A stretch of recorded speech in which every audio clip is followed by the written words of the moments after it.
Non-metallic metal, the technique all cool kids are using these days. And you want to jump into the joy train, right? It's gonna be fun! You try it again and again in 100 different ways, but something always looks off. And the more you look at other people's work, and the more you get confused and demotivated. Frustrating, right? Believe me, I definitely know the feeling. But guess what? That all changed, and it's about to change for you as well. Because today I'm gonna share with you some very important tips and tricks I wish I'd known before even starting painting non-metallic metal. First up, always start from black. This allows me to build up the layer starting from a very dark gray applied to the 70% of the surface that I'm painting. I'm gonna paint this sword first because I think it's one of the hardest surfaces to make it look realistic, and I wanna show you how a few steps can make it a lot easier. But let's jump back in time and reveal some of those tips before I even start painting. So what I want to do with this sword is to have the side facing up brighter and the other side facing downwards, almost near to black, with very few reflection.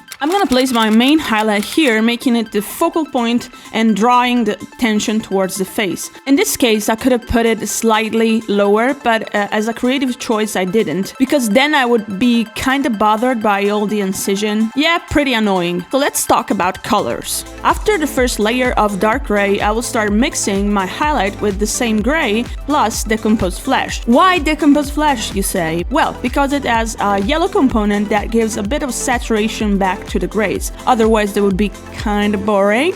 And we don't like boring stuff, right? Then there is all the theme of atmospheric lights reflecting off materials such as the ground, the grass, whatever, and yada yada yada. But to be honest, most of the time it's pretty overlookable in the 28-30mm scales, so I really don't worry about it. Just so you know, you can decide to put earthly tones like browns and greens in the metallic part facing the ground. Here, you're gonna have the temptation to highlight like this with parallel lines.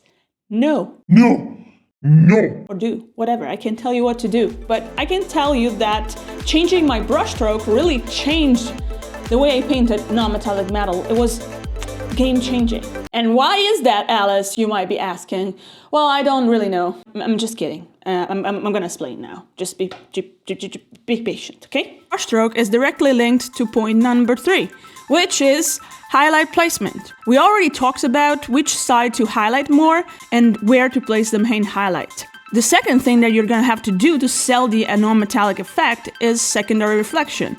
And here, the keyword that I think no one, or not as many people, talk about is randomness. Remember, nature is kind of random.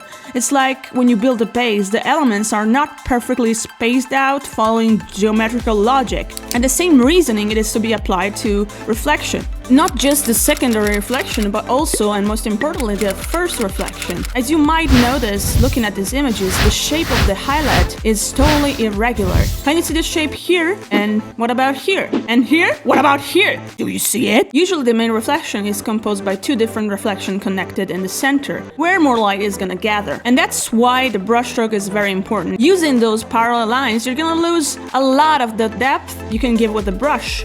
It just looks off and makes everything kind of harder. Also, most of the times swords are diamond shapes, both in reality and in Warhammer, which is what we care about, really. It kind of makes sense that you have more light toward the center part of the sword, because it is receiving more light. And what about smoothness? Zumikito says, These parts of the armor are super bright and that there is quite a contrast. Another important feature here is the smoothness. As far as you can see, reflections are made of this nice gradient without any hard separations on them. And what about this, Zumikito? What about this?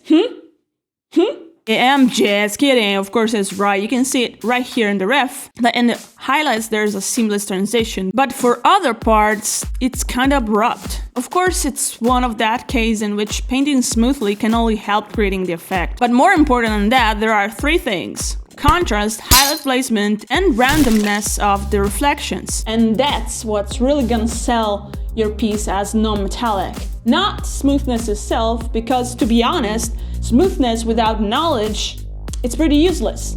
But where and how do we learn to place highlights? Just look at the painter figures, look at reference, spot the randomness of the highlights, train your eyes to see it.